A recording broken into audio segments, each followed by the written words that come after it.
Une fois de plus, Aquitélé est au cœur de l'événement. Nous sommes ici avec deux présidents, président de région Nouvelle-Aquitaine du vin, M. Bouty, bonsoir. Bonsoir. Et présentez-nous un peu votre association. C'est une association, pour ce qui me concerne, qui regroupe les fédérations de tous les départements de Nouvelle-Aquitaine. Mon rôle, c'est la coordination. Le boulot, c'est sur le terrain. Là, on a Régis à côté qui s'occupe de la grosse fédération, il le dira lui-même, des vignerons de Gironde, qui sont nombreux, de plus en plus nombreux d'ailleurs. Donc voilà, l'activité, on la connaît, on peut la rappeler, Régis le fera. Ça veut dire regrouper des vignerons qui sont indépendants, déjà par définition, et par rapport notamment à la situation actuelle, cherchent à se gérer sur le plan commercial, sur le plan économique, enfin sur pas mal de plans, j'ose le dire, devant la défaillance du système historique. Le négoce, l'interprofession, tout ça, très bien, c'est bien, ça existe. Sauf qu'aujourd'hui, on crève de faim dans les appellations Bordeaux. J'ose le dire aussi. Il y a combien de viticulteurs indépendants en Nouvelle-Aquitaine? Il y en a 800, avec les fédérations de Gironde, de loin la plus importante, du Lot-et-Garonne, de Dordogne, de Charente, des Pyrénées-Atlantiques, qui couvrent quand même énormément d'appellations et énormément de surfaces viticoles dans la plus grande région de France. Qui va quand même de Bayonne jusqu'à presque le Haut-Poitou.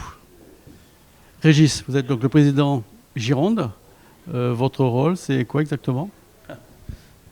Manager une équipe qui travaille au service des adhérents, comme a dit Daniel, qui sont indépendants et qui donc maîtrisent le process du début à la fin, c'est-à-dire de la plantation de la vigne jusqu'à la mise en marché du vin.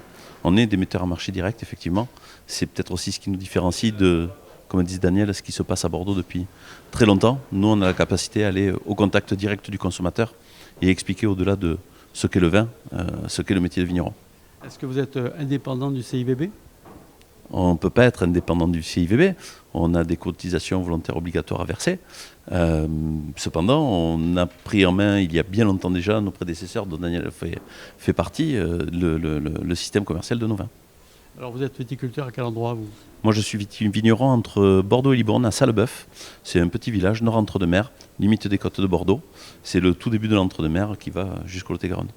Alors ce soir, donc, il y a une soirée particulière. En quoi consiste cette soirée? D'abord, c'est une soirée conviviale parce qu'on a réuni une partie de nos adhérents pour deux événements heureux. Le premier, c'est Régis qui va le gérer, c'est de remettre aux vignerons de Gironde ce soir leur diplôme du concours. Les vignerons indépendants de France organisent un concours dont le résultat tombe au mois de mars. Et il y a beaucoup de lauréats en Gironde. Ça veut dire que même quand ça ne va pas très bien, on arrive à faire des bons vins. Au contraire, il y a un bel effort des vignerons. Et donc Régis va leur remettre leur médaille, or, argent, bronze. Et un outil supplémentaire pour finalement valoriser les produits. Et là, nous, il faut faire feu de tout bois actuellement. Le deuxième événement, c'est que nous gérons, nous avons maintenant dans nos bureaux une antenne avec une assez grande autonomie pour le côté environnemental, notamment HVE, haute valeur environnementale, où nous avons une collaboratrice, Marguerite, qui va faire les audits et finalement on fait certifier par l'AFNOR quand tout est prêt. Ce qui fait qu'on a été un gros vecteur de certification haute valeur environnementale qui représente aujourd'hui plus de 60% des adhérents des vignerons indépendants, ce qui est énorme.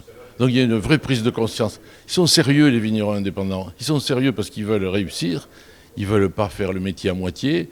Et malgré la difficulté, les crises qu'on traverse, qui est pour moi la plus difficile que j'ai connue en 50 ans, eh bien, ils continuent de veiller à l'environnement, de veiller au fonctionnement de récupération des effluents, etc., etc. Et ce soir, on va remettre un certain nombre de certifications à haute valeur environnementale, qui deviennent d'ailleurs de plus en plus obligatoires dans un certain nombre d'appellations, en tout cas une certification pour continuer de produire et de déclarer, quoi. Régis, quelle différence il y a fondamentale entre le HVE et le bio? Ouais, la définition elle est simple, hein. Le bio, c'est pas d'utilisation de produits chimiques de synthèse. alors que le conventionnel, dans lequel on peut inclure le HVE, d'ailleurs tout comme le bio, on peut être bio et HVE, lui prend en considération davantage le côté nature, biodiversité des parcelles, c'est-à-dire des lisières de bois, des fossés, un écosystème en fait, et aussi quelque chose qui ne prend pas en compte le bio, puisque le bio, lui, n'est concentré que sur la production. Le HVE, lui, va beaucoup plus loin, puisqu'on intègre dans cette démarche environnementale le traitement des effluents, par exemple, l'eau utilisée, les matériaux utilisés, etc. Il vaut mieux acheter un vin HVE ou bio? Il vaut mieux acheter un vin qui plaît, qu'il soit bio ou HVE. Le principal, c'est que le consommateur se fasse plaisir. Aujourd'hui, l'offre est pléthore et on peut trouver vraiment des choses vraiment sympas à des prix très raisonnables. Après les deux présidents d'Aquitaine-Gironde, nous sommes avec Christine. Christine est lauréate du concours. En 2 mots, ce concours, c'est quoi? C'est un concours où on présente nos vins et qui est dégusté par des particuliers, des amateurs, mais aussi des professionnels. Et je trouve que c'est plutôt représentatif de ce que l'on pense de la qualité de son propre vin. Votre vin, c'est quoi et vous êtes d'où? Alors moi, je suis de Mâcon. Alors c'est un Bordeaux supérieur, Château-Beau-Rivage, qui est en bord de Garonne, à 15 km d'ici. Et à 2 km, j'ai le Clos La Bohème, qui est en Haut-Médoc. Vous faites combien de bouteilles par an? De moins en moins. J'ai grillé l'an dernier. Cette année, je ne sais pas ce que ça va donner. Mais je fais à peu près 15 000 de chaque. Le fait d'être lauréate, ça va apporter quoi sur la commercialisation? Alors, sur la commercialisation, ça dépend des personnes. Il y a des cavistes qui veulent la médaille, d'autres qui ne veulent pas la médaille. En revanche, pour le Salon des vignerons indépendants, nous sommes de nombreux viticulteurs sur le salon et les gens sont souvent un peu perdus. Donc ils regardent qui a gagné une médaille et ils viennent vous voir et ça aide quand même à la vente. Alors, la saison d'été a été difficile, très très chaude. Est-ce que ça va influencer sur la récolte? Oh ben oui, parce que moi j'ai du mildiou, je suis en bio, en agriculture biologique. Et sur les merlots, j'avoue avoir pas mal de mildiou. Donc c'est sûr que sur la quantité, ça va avoir un impact. Et là, il fait très chaud. Les raisins sont en train de flétrir, les degrés en train de monter. C'est pas tout à fait mûr encore, alors on ne sait pas trop ce que ça va donner encore. Pas une petite idée, savoir si ce sera une bonne année ou pas? Ça sera une bonne année à Cabernet Sauvignon. Monsieur le secrétaire général, quelle est votre fonction exactement? Écoutez, moi je suis le secrétaire général pour les affaires régionales. Je suis donc un collaborateur du préfet de région et je travaille à la fois sur la coordination des politiques publiques et puis les fonctions support des services de l'État. Alors, votre venue ici représente quoi? Deux choses. D'abord, je représente le préfet de région qui souhaitait venir rencontrer les vignerons indépendants aujourd'hui. Malheureusement, il a été appelé à Paris pour une réunion et donc il m'a demandé de le représenter, mais c'est d'abord ça que je représente. Et puis après, dans mes fonctions de coordination des politiques publiques, tout ce qui concerne l'agriculture, la viticulture, évidemment, ce sont des champs que j'embrasse, notamment avec l'appui de la direction régionale à l'alimentation, l'agriculture et la forêt. Alors, Madame la directrice, votre activité, c'est quoi? Alors, la DRAF a une vocation vraiment d'accompagnement des filières, à la fois sur le plan économique, sur le plan réglementaire, sanitaire. Et c'est vrai que la manifestation de ce soir, c'est une bonne occasion de mettre en valeur la viticulture, notamment bordelaise, avec la situation qu'on connaît, mais avec toute la volonté qui est la sienne aussi de rebondir. Et on est là, nous, côté DRAF, représentant le ministère de l'Agriculture en région, pour accompagner les filières et évidemment la filière viticole. En ce moment, on parle beaucoup d'arrachage de vignes. C'est votre secteur d'activité? Oui, c'est ça. On travaille, j'allais dire d'arrache-pied, c'est pas forcément très judicieux, mais on travaille en lien avec la filière, les professionnels, pour monter. On a travaillé d'ailleurs pour monter un dispositif qui permette d'aider les professionnels qui souhaitent arracher comme une solution à cette crise que rencontre le vin de Bordeaux. Alors, qu'est-ce que vous allez apporter, vous, comme aide concrète auprès des vignerons et des vignerons indépendants? Comme aide concrète directement, peut-être pas grand-chose. Après, on est dans la coordination de politique, donc c'est vrai que pour le compte du préfet, on organise des réunions, on écrit au ministre pour préciser les demandes et pour faire remonter la situation.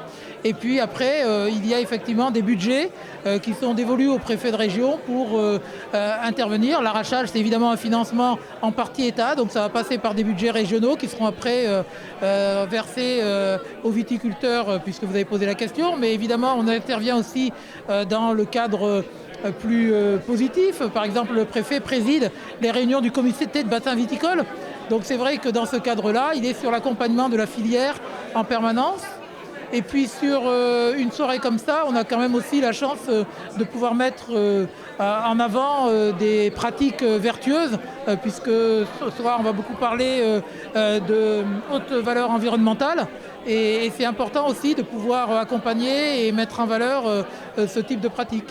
Alors, la viticulture, le vin de Bordeaux, est-ce qu'il a autant de succès à l'étranger ?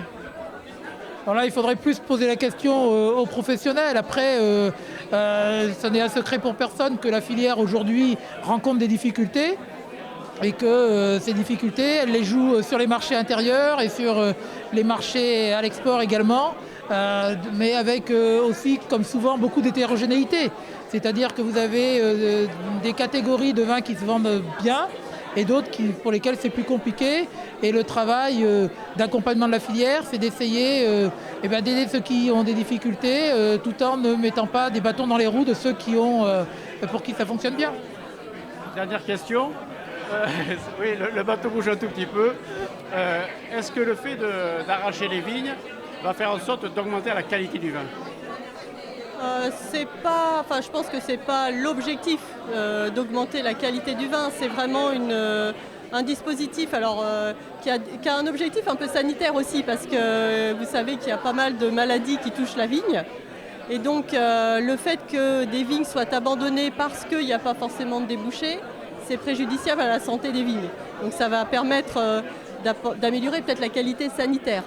Après, je pense que comme l'a dit Monsieur Le Sgard, c'est important aussi que la filière travaille sur comment retrouver des marchés en termes de consommation, en termes de produits, de typologie de produits. Et à côté de l'arrachage, il y a aussi tout ce travail d'accompagnement de la filière pour rebondir et retrouver des marchés.